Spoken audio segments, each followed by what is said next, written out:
കേരള സംസ്ഥാന ചലച്ചിത്ര അവാർഡ്. മികച്ച നടൻ മമ്മൂട്ടി. ബ്രഹ്മയുഗം സിനിമയിലെ പ്രകടനത്തിനാണ് മമ്മൂട്ടിക്ക് മികച്ച നടനുള്ള അവാർഡ് ലഭിച്ചത്.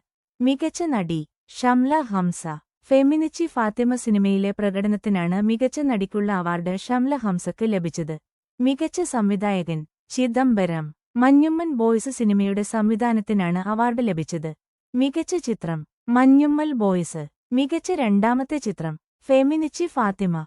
ജനപ്രിയ ചിത്രം പ്രേമലു. മികച്ച സ്വഭാവ നടി ലിജോ മോൾ. നടന്ന സംഭവം എന്ന സിനിമയിലെ പ്രകടനത്തിനാണ് ലിജോ മോൾക്ക് മികച്ച സ്വഭാവ നടിക്കുള്ള അവാർഡ് ലഭിച്ചത്. മികച്ച സ്വഭാവ നടൻ സൗബിൻ ഷാഹിർ. സിദ്ധാർത്ഥ ഭരതൻ. സൗബിന് മഞ്ഞുമ്മൽ ബോയ്സിലെ പ്രകടനത്തിനും സിദ്ധാർത്ഥിന് ബ്രഹ്മയുഗത്തിലെ പ്രകടനത്തിനുമാണ് സ്വഭാവ നടനുള്ള അവാർഡ് ലഭിച്ചത്. മികച്ച സംഗീത സംവിധായകൻ സുഷിൻ ശ്യാം. മഞ്ഞുമ്മൽ ബോയ്സ്, ബോഗയൻ വില്ല എന്നീ സിനിമകളിലെ സംഗീതത്തിനാണ് അവാർഡ് ലഭിച്ചത്. മികച്ച ഗായിക സെബ ടോമി. മികച്ച ഗായകൻ കെ.എസ്. ഹരിശങ്കർ. മികച്ച പശ്ചാത്തല സംഗീതം ക്രിസ്റ്റോ സേവ്യർ. ബ്രഹ്മയുഗം സിനിമയിലെ പശ്ചാത്തല സംഗീതത്തിനാണ് അവാർഡ് ലഭിച്ചത്. പ്രത്യേക ജൂറി പരാമർശങ്ങൾ ടൊവിനോ തോമസ്, ആസിഫ് അലി. ടൊവിനോ തോമസിന് എ.ആർ.എം സിനിമയിലെ പ്രകടനത്തിനും ആസിഫ് അലിക്ക് കിഷ്കിന്ദ കാണ്ഡം സിനിമയിലെ പ്രകടനത്തിനുമാണ് പ്രത്യേക ജൂറി അവാർഡ്.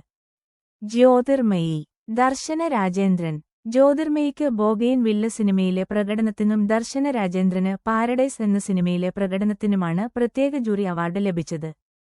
പ്രത്യേക ജൂറി പരാമർശ ചിത്രം പാരഡൈസ്. മികച്ച നവാഗത സംവിധായകൻ ഫാസിൽ മുഹമ്മദ്. ഫെമിനിച്ചി ഫാത്തിമ എന്ന സിനിമയുടെ സംവിധാനത്തിനാണ് പുരസ്കാരം ലഭിച്ചത്. മികച്ച ഗാനരചയിതാവ് വേടൻ. മഞ്ഞുമ്മൽ ബോയ്സിലെ ഗാനത്തിനാണ് പുരസ്കാരം. മികച്ച തിരക്കഥ ചിദംബരം. മഞ്ഞുമ്മൽ ബോയ്സ് അഡാപ്റ്റേഷൻ വിഭാഗത്തിലെ മികച്ച തിരക്കഥ Lijo Jose, Amal Neerad. Bougainvillea cinema. മികച്ച ഛായാഗ്രാഹകൻ ഷൈജു ഖാലിദ്. മഞ്ഞുമ്മൽ ബോയ്സ്. മികച്ച ഡബ്ബിംഗ് ആർട്ടിസ്റ്റ് ആണുങ്ങളുടെ വിഭാഗത്തിൽ ബാസി വൈക്കം. പെണ്ണുങ്ങളുടെ വിഭാഗത്തിൽ സയനോര. രണ്ടു പേർക്കും ബാറോസ് സിനിമയിലെ ഡബ്ബിംഗിനാണ് പുരസ്കാരം ലഭിച്ചത്. മികച്ച എഡിറ്റിംഗ് സൂരജ് ഇ.എസ്. കിഷ്കിന്ദ കാണ്ഡം സിനിമ. ഇപ്പോഴത്തെ സാംസ്കാരിക വകുപ്പ് മന്ത്രി സജി ചെറിയാൻ. ഇപ്പോഴത്തെ ചലച്ചിത്ര അക്കാദമി ചെയർമാൻ റസൂൽ പൂക്കുട്ടി.